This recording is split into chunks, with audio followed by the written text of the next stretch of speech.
Hello, I'm Clark Farley. And I'm Denise Fazzaro, and we are coming to you live from the Westerly, Rhode Island office of Randall Realtors. This week on the 20-minute real estate briefing, is it true that this market, where buyers are willing to pay any price to a decreasing number of sellers, will go on for years? Oh, no. We had a discussion, by the way, over how to phrase that. I have a favorite joke. 2 words, no. Yeah, but So you got it in there anyway. I guess I did, didn't But I? before we get into that, we are live from, I already said that. Huh? We'd like you to spend a little time as we share our insights and experiences, tips and tactics acquired over quite a few years. Our goal, help you become a better buyer and a skilled seller. Remember to hit subscribe if you're watching us on YouTube, or the like button if you're seeing us on Facebook. And you can view all of our past briefings on both platforms. YouTube, I think, is a little easier to find the past briefings on. But please subscribe, and also check us out on Twitter and Instagram, where we do a weekly Where in South County Are We? Come on and join the fun. See if you can figure out where the local landmarks are. Please share us. Tell your friends about us, too. If you have any suggestions for topics, send them to us via email. Our email's on the screen, or you can message us in the chat boxes. And we also will respond to messages on YouTube or Facebook. Hey, I was thinking while you were talking, not that I wasn't listening, but we're at a branch office of Randall Realtors. Randall Realtors is a pretty big company. It is. And we go up the coast of Rhode Island, down the coast of Connecticut. And so maybe, going forward, we'll start to talk a little bit more about the other offices of Randall Realtors. That's not a bad idea. Because Randall Realtors isn't just Randall Realtors either. Yeah, it's a whole bunch of other names. But from the Cape to almost to New York. Really? That far down now? Yeah, almost to New York. Oh, okay. Well, that's good for them. But for us, the idea of when I talk to sellers, I make a point to dealing with institutions that it's a privately held multi-office brokerage, which when you look at the landscape out there, with the RE/MAX and the other models, they tend to be single owner, single office, maybe a couple of offices. They're franchises. We're not franchises. Basically the deal. So that gives you a seller a lot more leverage from a company that can, cover that area as directly as we do. Absolutely. And that I went over my own stuff. I usually have this thing about constraints of modern times and things like that, but I guess I just talked over that. So we have a topic this week? We do have a topic this week. How long will this seller's market continue? Right. Years, quarters, months? We were talking, Denise and I were talking earlier today about this week's topic, which, it's a sign. We were talking about the market. And in a sense, what you get to see today will be a little less of the, hey, buyers, here's how you buy a house, or hey, sellers, here's the right thing to do, and more the idea of what are professionals seeing in the marketplace now. You all know about the crazy seller's market. But as agents, we tend to look for different signs that aren't going to show out in the newspaper. And it's individual to towns and cities and states. So, when you're looking at the national news, they're talking about the country as a whole, where, we're more focused on our little neck of the woods here. But I know that you had talked about what we said, it is different. The pandemic has made it different. We've seen real estate cycles before, and this is not your typical real estate cycle. But there have been some things that have happened before that are somewhat similar. Back in the late 70s, right? We had the interest rate, mortgage interest rate go a little bit crazy on us. Oh, I went totally crazy. This was in 1978. I think it was, I've got the stats somewhere on the screen. Right there. Okay, like 9%, which, in the business, we talk about the new generation of buyers. We've been talking about the new generation of buyers for like 20 years about the interest rates. But in the 70s, 9% was okay. That's not bad. 8% dropped down. So much different than it is today. But in the 80s, things went really, really strange. They went up to 13% and then up to like 16, 17%. I bought my house in 1984 and we paid over 16% for my house. But my house was $60,000. But the percentage rate relative to buying power Yes, absolutely. is just, right. just incredible. Crazy. And nowadays it's been, well, how long has it been down in the low single digits, the 3-4% range since what, late 90s? Yeah, it's been way down. So the idea, and then things won't go back, but I think what Denise was reflecting on the idea that came out of that cycles in real estate. You can see cycles over the years, up and down, sellers, buyers. I'll maintain that this one is different because of the inventory. Yeah, the inventory shortage is really what's affecting this. It's hard because sellers now are afraid to put their house on the market, even though they can get more money for their house, because where are they going to go? You know, they don't have a place to move to because every house that's coming on the market is having multiple offers if it's priced well. And you can still overprice your house. Yes. And we see that. We were talking about a listing, a couple of listings that have come on in the last week or so where, you know, as agents, we look at different metrics. You look for market value, et cetera. Sometimes we look at current assessment relative to asking price. Getting too technical, but the assessments are a good benchmark. But they're getting like double, really, really high prices and what you and they're not selling. They're sitting on the market. They're not selling. So as you know, and so I guess this all started with the idea of, okay, except for we're not going to be talking so much to buyers who need to buy, who are transferred in, who has a need to it, but people who would like to buy, we thought, wait a minute, they're getting bombarded with, oh man, you got to do all these crazy things because you got to get a house. The original thesis was, wait a minute, it's not the worst thing in the world. If you don't if you're buying, there's a lot of reasons to buy. And like Clark said, sometimes you have to buy. Sometimes you're being relocated or some other reason why you have to buy. But a lot of times it's discretionary. We need a little more room. We want a little less room. You know, especially I think people right now who have big houses that want to buy down because they're thinking, I can get a lot of money for my house and I'm going to buy a smaller house. But the problem is this may not be the best time for you to go buy that smaller house because there's so much competition for the smaller house that you may be paying an unreasonable amount of money even for the smaller house. Yes, you may get more for yours, but in the long run, is this the smartest decision you're making? Especially first-time buyers. Well, first-time buyers who don't have something to sell, you know, they're paying a lot of money. They're paying a lot of money. And we don't know. We really don't know where this is going to go. So will they be underwater at some point in time? Well, that's the thing. The problem with buying on the uphill slope of a continually rising market is if it does cycle down, as it has in the past, then you've locked in a value that it'll take a time. I remember 2006, 7, those years leading up to the market falling off the cliff. Prices were running up, not probably as dramatically as this, but they ran up. The market came down. And, you know, the thing about cycles, see if I can demonstrate on camera, cycle. But cycles are on an uphill slant. So you'll tend to return, the value will return, but it will be on an uphill slope. Right. That made a lot more sense when I wrote it down. Well, you know, somebody was just telling me the other day, this is, and I think this is really true, that, you know, we were paying like $1.83 for gas a gallon, and gas went up to $3 and change, and we were all freaking out. And then they brought gas down to $2.29, and we were thrilled. Yeah.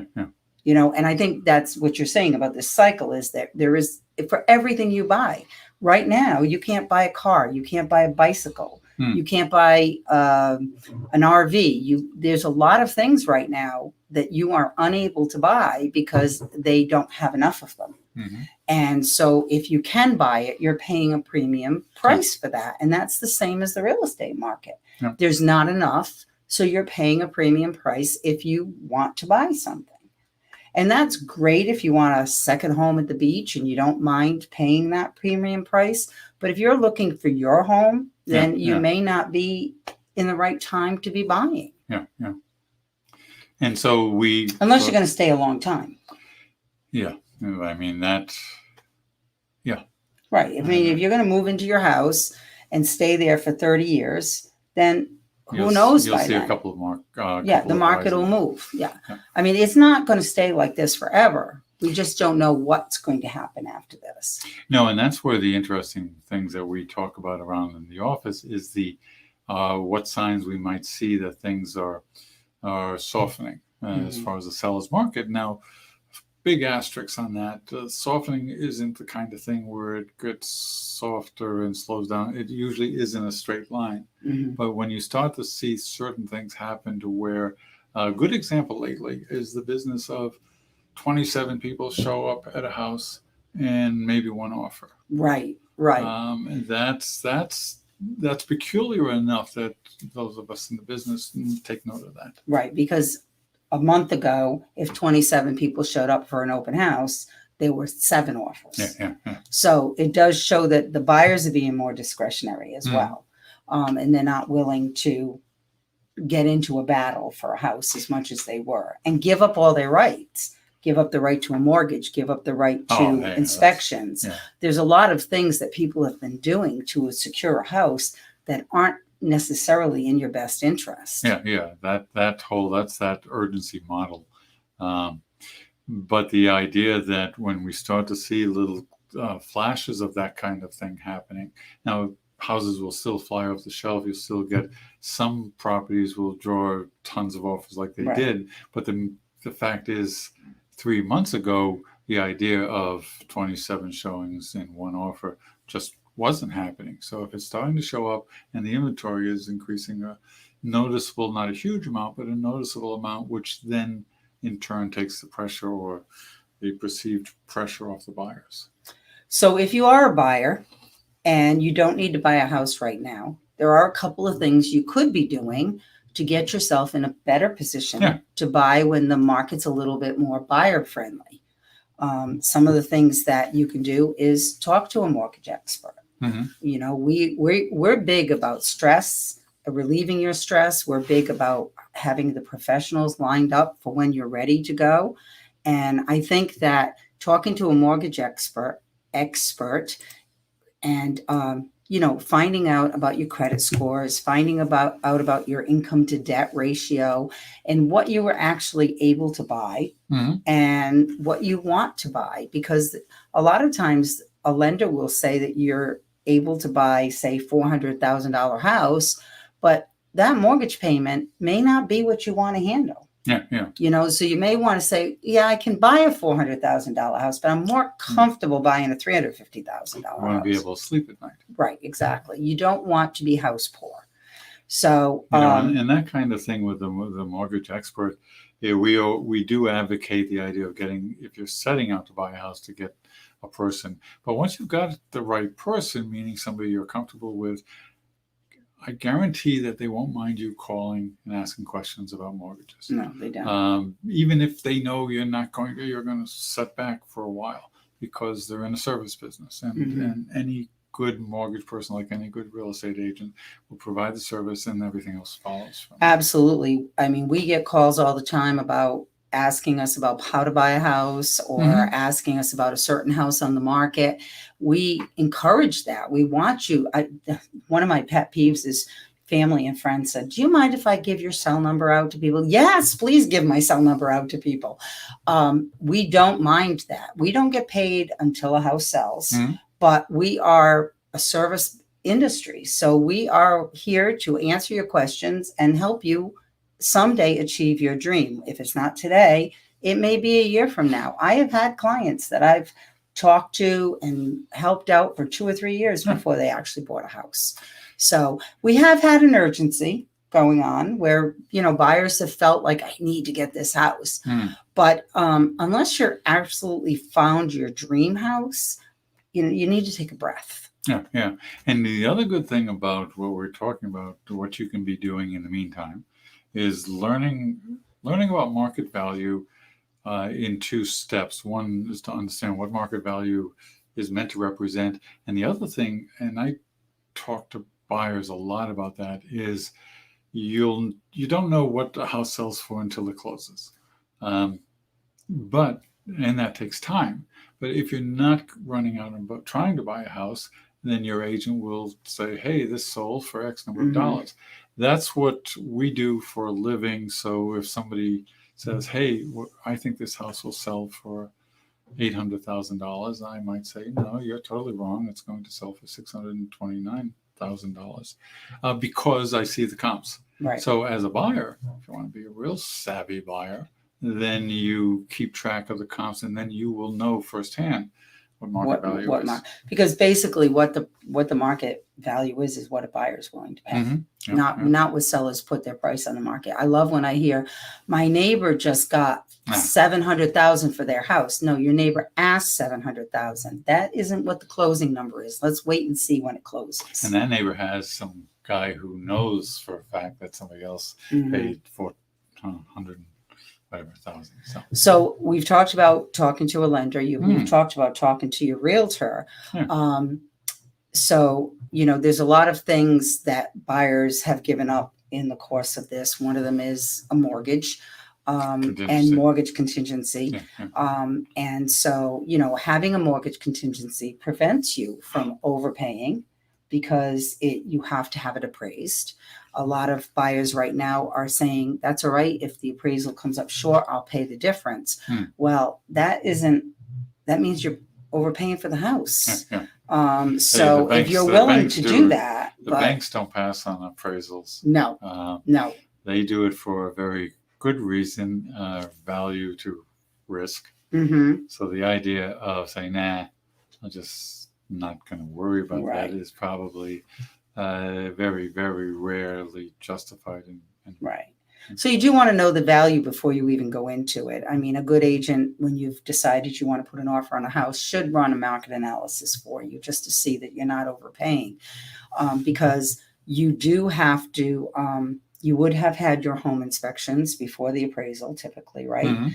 And home inspections can run you up $1,000 if you have sewer, septic, and water. $1,200 sometimes. So if you have a home inspection and everything's fine, and then the appraisal doesn't come in, you don't get that money back. No. So you definitely want to keep an eye on what the value of properties are and learn, and follow the market. It's never set. That's the thing. The values change. I know a woman who they shop from grocery store to grocery store because they know, peaches cost this much, and they just know which store has the best price for peaches. You can't do it differently when you're buying a house. You have to have an idea of the value of something, right? Yeah. You get it? I'm still. Well, you wouldn't just go buy a car because the dealer told you that's how much it should cost. You'd know the value of a car, right? And then, the thing about real estate is that it's readily available information, and it's just, and I'm fond of saying, what does that mean? 2 minutes. 2 minutes? Oh, really? Holy smoke, 1.5 minutes. It's not rocket science. Get the information. And we should say something to the sellers out there. Sellers, you can still sell the house. Talk to your agent for the current market value. We see the other sign that we see besides the idea of, one offer, 27 showings, is the gigantic list price, which more often than not is the seller saying to the agent, yeah, you can give me $3 million, I'll sell it. Okay. But they show up towards the end of a cycle. So that was a little bit of insight. And we've got 93 seconds. So once again, you can view all our past briefings on YouTube. Check it out and please subscribe. Also follow us on Twitter and Instagram, though we don't do a lot on Twitter. So, but check out Instagram where where in South County are we? And tell your friends about us. And again, if you have any questions, Clark is supposed to be putting our phone number back up on the screen. Clark will. or This is me leaning over to as put well the as thing our over. email I'm gonna address, talk so right you over her can- because she's trying to get me to do stuff. You can also put questions have one in the hand. chat box. Yeah. If you have any questions about real estate, or you would like us to talk about another topic, Hey, please speaking of email other to us. topics, Yes. let's get some other people. We're talking about other people in the arena of houses. Yeah, who would you like us to bring on Yeah, and yeah. as a guest? So join us next week and every week, Wednesday at 5:30. And See we you will next See week. you then next week.